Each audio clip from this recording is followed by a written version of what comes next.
Deep within the ancient heart of Eloria, the light was more than a glow. It was life itself, pulsing through every leaf and vine. But a creeping shadow began to swallow the horizon, and the vibrant colors of the forest started to fade into a cold, silent gray. In the village of the elves, a young girl named Luma clutched her small, weathered lantern, desperate to catch a single spark of hope. While others turned away in despair, Elder Solwyn called her to the great hall, his eyes reflecting the weight of a dying world.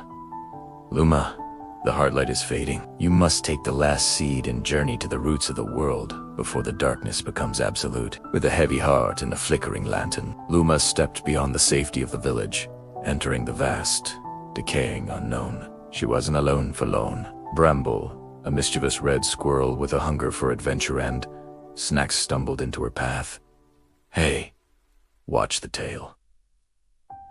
And is that a seed? It looks delicious and very, very important.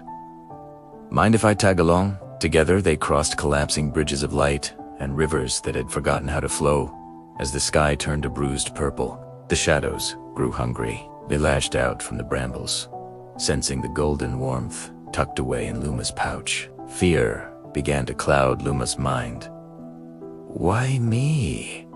she wondered. "I am just a small elf with a broken lantern and no magic of my own." At the center of the ruin stood the heart tree, once the source of all life, now a skeletal monument to a forgotten age. From the gloom emerged the Hollow King, a figure made of sorrow and lost memories, his eyes glowing with a cold, blue fire. "Why do you bring hope to this graveyard? Even the stars have forgotten Eloria. Belief is a flame that only burns the hands that hold it." The lantern died. Darkness pressed in. Luma fell to her knees, the golden seed slipping from her fingers into the cold ash. "I'm too small," she whispered. "The world is too dark, and I am just nothing."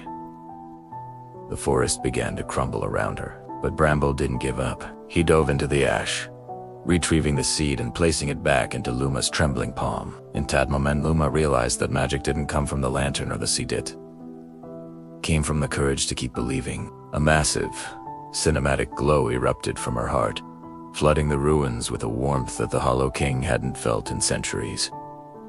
She didn't fight the king. She offered him the light. "Take it," she said. "Remember what it feels like to be seen?" As the king touched the seed, the heart tree exploded with vibrant, glowing leaves. Color raced back into the world like a tidal wave.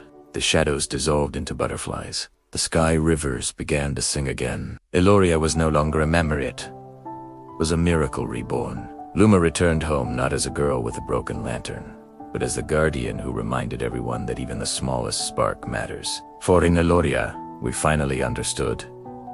Magic only lives as long as there is someone brave enough to believe in it.